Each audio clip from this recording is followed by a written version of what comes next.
ہم بات کر رہے ہیں 1000 سے 1800 تک کے 700 سے 800 سال کی تاریخ میں، یعنی ان 800 سالوں میں یہودیوں نے جتنا اپنے مذہب کے خلاف نفرت برداشت کی ہے شاید ہی کسی مذہب نے برداشت کی ہو۔ مسلمانوں کی طرف سے اور عیسائیوں کی طرف سے ان 700 سے 800 سالوں میں بہت سے ایسے واقعات کیے گئے جو یہودیوں کے لیے برداشت نہیں کیے جا سکتے تھے۔ یعنی تیتوش کے نام سے آپ واقف ہیں، جس نے ہیکل سلیمانی کو ختم کیا۔ مسلمانوں کے بھی بہت سے ایسے رہنما اور جنگجو پیدا ہوئے جنہوں نے وقتاً فوقتاً یہودیوں کے ساتھ جنگیں کی اور ان کو نقصانات پہنچائے۔ 700 سے 800 سال جو 1000 سے کم و بیش شروع ہو کے 1800 تک جا ملتے ہیں، ان 700 سے 800 سالوں میں ہمیں ایسی تاریخ ملتی ہے، ہمیں ہٹلر کی تاریخ ملتی ہے کہ ہٹلر نے کس طرح سے یہودیوں کے ساتھ کیا اور یہودیوں کو پوری دنیا میں جہاں بھی تھے قتل کروایا، بے شمار قتل کروایا۔ ان 700 سے 800 سالوں میں یہودیوں کو یہ بات بڑے کلیئر طریقے سے سمجھ آ گئی کہ اگر اس دنیا میں ہم نے رہنا ہے اور ہماری بقا یہاں پر باقی ہے تو ہمیں اپنے لیے ایک الگ ملک چاہیے۔ یہ 1800 کا دور تھا۔ 1800 کے دور میں یہودیوں کے اندر یہ سوچ پیدا ہونا شروع ہوئی۔ اسی دوران جنم لیا ایک سوشل ایکٹیویٹسٹ اور جرنلسٹ نے جس کا نام تھیوڈور ہرزل ہے۔ اس نے زائنزم کے نام سے ایک تحریک شروع کی جس کو پولیٹیکل موومنٹ کہتے ہیں، اور اس تحریک میں اس نے یہودیوں کے لیے ایک الگ ملک کی کوشش شروع کی۔ دنیا بھر میں یہودی جہاں بھی تھے انہوں نے اس تحریک کا ساتھ دیا اور ہر طرح سے کوشش کی کہ اس تحریک کو کامیاب بنایا جائے۔ ہم بات کر رہے ہیں 1800 کی۔ اب فیصلہ یہ کرنا تھا کہ یہودی اپنے لیے، اپنے ملک کے لیے ایسی کون سی جگہ تلاش کریں گے کہ جہاں جا کے وہ اپنا ملک بنا سکیں۔ تمام یہودیوں نے اس وقت یہ فیصلہ کیا کہ ہم فلسطین، یروشلم کا جو علاقہ ہے اس کو ایکسیپٹ کریں گے اور اپنے ملک کے لیے اس جگہ کو ایکسیپٹ اس لیے کریں گے کہ ہماری وہاں پہ مذہبی بہت زیادہ ہم آہنگی ہے۔ دنیا کے تمام یہودیوں کو خط لکھے گئے، دنیا کے تمام یہودیوں کو اکٹھا کیا گیا، اکٹھا کرنے کا کام کیا گیا اور ان کو فلسطین کے علاقے میں آنے کی دعوت دی گئی۔ یہاں پہ آپ کو بتاتا چلوں کہ اس وقت سلطنت عثمانیہ کے جو خلیفہ تھے ان کا نام تھا سلطان عبدالحمید ثانی۔ جب یہ معاملہ سلطان عبدالحمید ثانی کے بارگاہ میں پہنچا تو آپ نے اپنا موقف واضح کر دیا۔ آپ نے کہا یہودی یہاں پر رہ تو سکتے ہیں ایسے ہی جیسے مسلمان اور عیسائی رہتے ہیں، ہماری سلطنت میں عدل اور انصاف ہے، ان کو ان کے بنیادی انسانی حقوق تو ملیں گے، لیکن جب تک میری جان باقی ہے، میری سانسیں باقی ہیں، یہودی یہاں پر اپنا ملک نہیں بنا سکتے اور نہ ہی اپنے ملک کو بنانے کی بات کر سکتے ہیں۔ یہودی اس بات کو بڑا بخوبی سمجھ گئے کہ جب تک سلطنت عثمانیہ باقی ہے اور سلطان عبدالحمید ثانی باقی ہے، ہمیں یہاں پر ملک بنانے کی کوئی بھی اجازت نہیں دے گا۔ یہودیوں نے سازشیں کرنا شروع کر دی اور سلطنت عثمانیہ کو توڑنے کے لیے ہر ممکن کوشش کی۔ ہر اس پارٹیشن کا ساتھ دیا، ہر اس بندے کا ساتھ دیا، ہر اس ملک کا ساتھ دیا جو سلطنت عثمانیہ کو توڑنا چاہتا تھا۔ یعنی یہودیوں کے علاوہ بھی سلطنت عثمانیہ کے اتنے دشمن تھے جو سازشیں کر رہے تھے کہ یہ سلطنت ٹوٹے اور ہم اپنے الگ ملک بنائیں۔ یہودیوں نے صرف اسی سازشوں کے ساتھ اپنا ساتھ دینا شروع کر دیا۔ بالآخر پہلی جنگ عظیم شروع ہوئی جو 1914 اور 1915 سے شروع ہوئی، 4 سے 5 سال تقریباً قائم رہی، اور اس میں جو سلطنت عثمانیہ تھی وہ ٹوٹ گئی اور اس کے سارے ملک بکھر گئے اور سب نے اپنی ریاستیں الگ کر لیں۔ جب یہ ہوا تو سلطنت عثمانیہ کے ٹوٹنے کے بعد فلسطین کا حصہ یو کے انڈر آیا۔ یونائٹڈ کنگڈم نے تقریباً 20 سے 25 سال اس کے اوپر حکومت کی اور دوسری جنگ عظیم تک وہ یہاں پر قائم رہا۔ لیکن دوسری جنگ عظیم کے بعد یونائٹڈ نیشنز کے حوالے اس مسئلے کو کر دیا گیا۔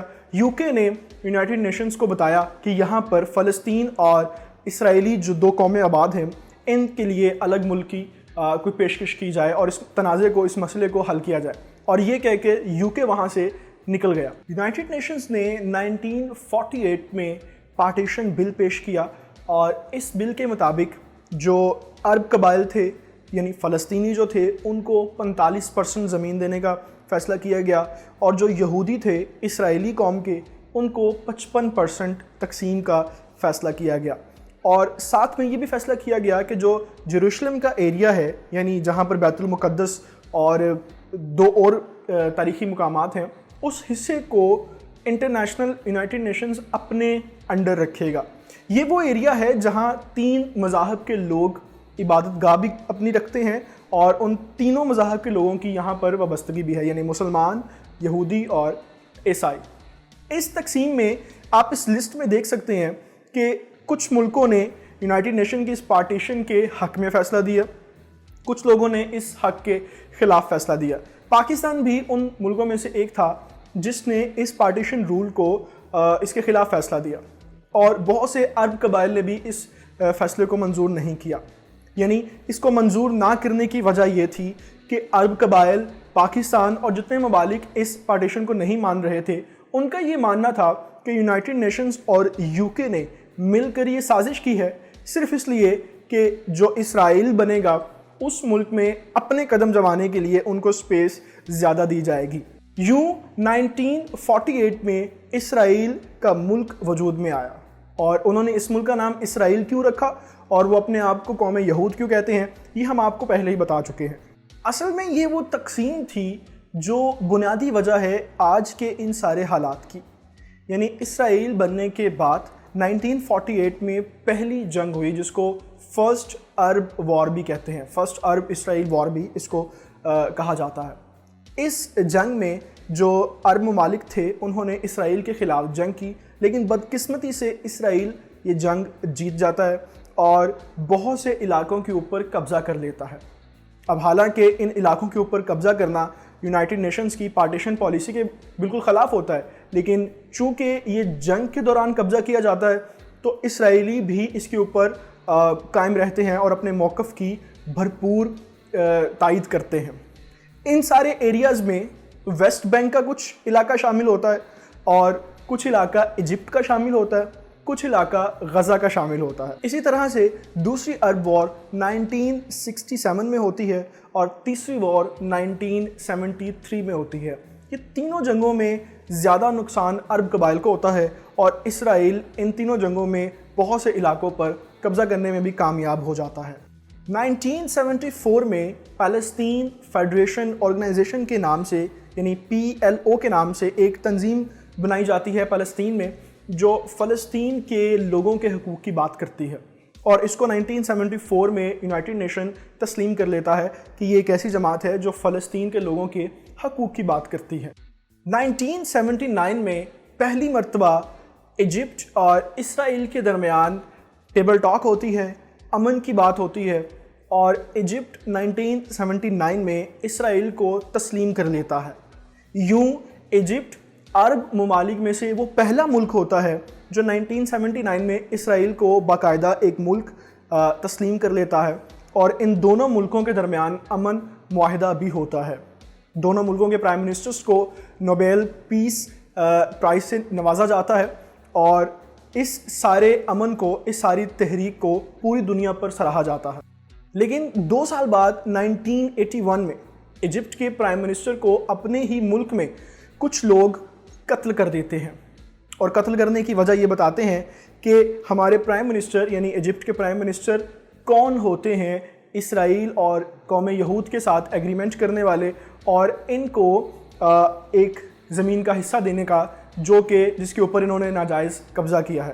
یہ وجہ بتا کر ایجپٹ کے پرائم منسٹر کو ان کے اپنے ہی ملک میں قتل کر دیا جاتا ہے۔